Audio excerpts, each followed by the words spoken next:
not really about the money from the oil and gas sector, but I think it's really about ring-fencing the opportunities for local participation in the oil and gas sector. You know, as Uganda, we are privileged as a country, unlike so many African countries, in the sense that once we discovered commercial deposits, we were able to go and work on the legislation, the policies, work on regulatory entities that can support us in monitoring and, you know, looking at this sector critically, as compared to so many African countries. So in terms of what we can do now, I think it really sets a precedence for how we can operate in the oil and gas sector. I keep telling people that Uganda discovered oil about the same time that Ghana discovered oil. Yes. 2006. And what Ghana did was to rush into the commercialization and the production of the oil. Without policies straightened. Now they're working backwards. In Uganda, we have the privilege of now setting that in place and then working into that. So I think we have what it takes in terms of mechanisms to make sure that we have the great value in here. We have ring-fenced areas for local businesses. There are over 13 sectors, from construction to civil works to ticketing to catering to security services. I mean, there's a wide spectrum. The question is, and I keep saying, as much as these are ring-fenced for Ugandan entities, are we ready? That's the big question. Again, I'll come back to the money. Let's take an example of Chad. Chad, when it got the monies, the management of the oil money was something that was very passionate when I was following the conversation. In Chad, you know that they had another account in New York just to make sure that the monies are not mishandled by the government.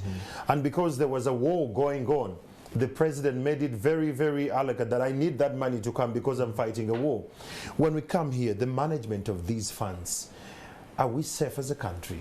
I think we have set mechanisms to be able to deal with this money. All of these are set in law. We have the 2013 Petroleum Act for upstream and midstream.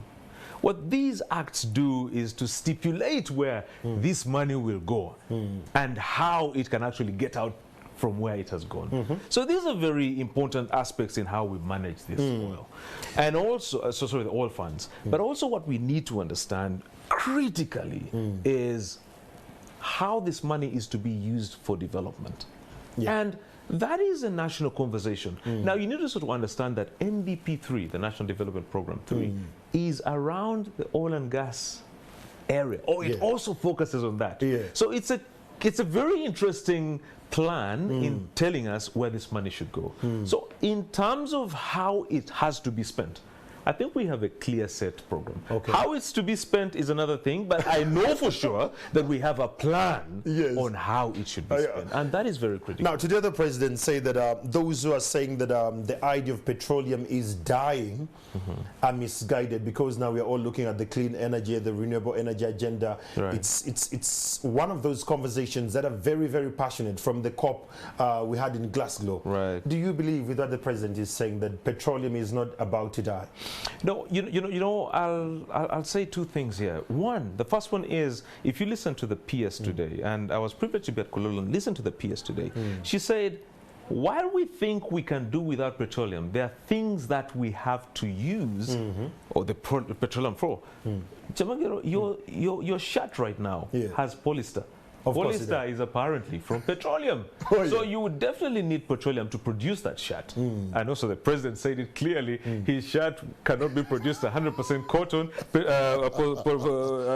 We had to, I mean, you have to add other ingredients. But also let's also be factual about certain things. I think you can work around petroleum and work around it in a renewable way. The question was, if we are producing tires out of petroleum, is this sustainable? The biggest issue was how you dispose of the tires. So it's not really about it being a bad thing. It's about how you can work with it. And to be honest with you, we still have economies around the world that still need petroleum to be able to run their economies and their factories and industries. And this makes it a possible entity, or the need for it to be eminent. Wow, this conversation, you and I, comrade, we can have this conversation back and forth. If you're one of those Ugandans who are very passionate about oil, follow comrade on Twitter, and he has more of these kind of strings that going around. What are your final words, especially to the Wanayinchi, the Montuawansi? How are they going to benefit from this? I think for me, Andrew, the biggest thing and opportunity here is the craziness of the oil and gas sector. We've been speaking over the last few years about the oil and gas sector. We've been saying that the oil and gas sector is where Ugandans will have an opportunity to transform their lives. The opportunity has come. You know, I keep saying the time for PowerPoints is over. It's done. PowerPoint presentation, conferences, the time is over. The time right now is for action. And for Ugandans, we have the opportunity here in the sense that we have ring-fenced areas, but on top of that, we have to be compliant. Oh, yeah. It is not business. We have to understand that for us to be part of that story, we have to be compliant. So go onto the Petroleum Authority's website, get onto the National Supplier Database. What do you have to do to get onto the National Supplier Database? You have your URSB certification, your National Social Security Fund compliance, your URA compliance, and your bank letter. But also, interestingly, at the Stanbic Business Incubator, we are here to support you. And this is a story we began in 2018 without even thinking about today, but we are providing what it takes to make a Ugandan business compliant. And that is why we are here. And I'm glad the time has come to make us more relevant in the same. Well, there you have it. That is Comrade Him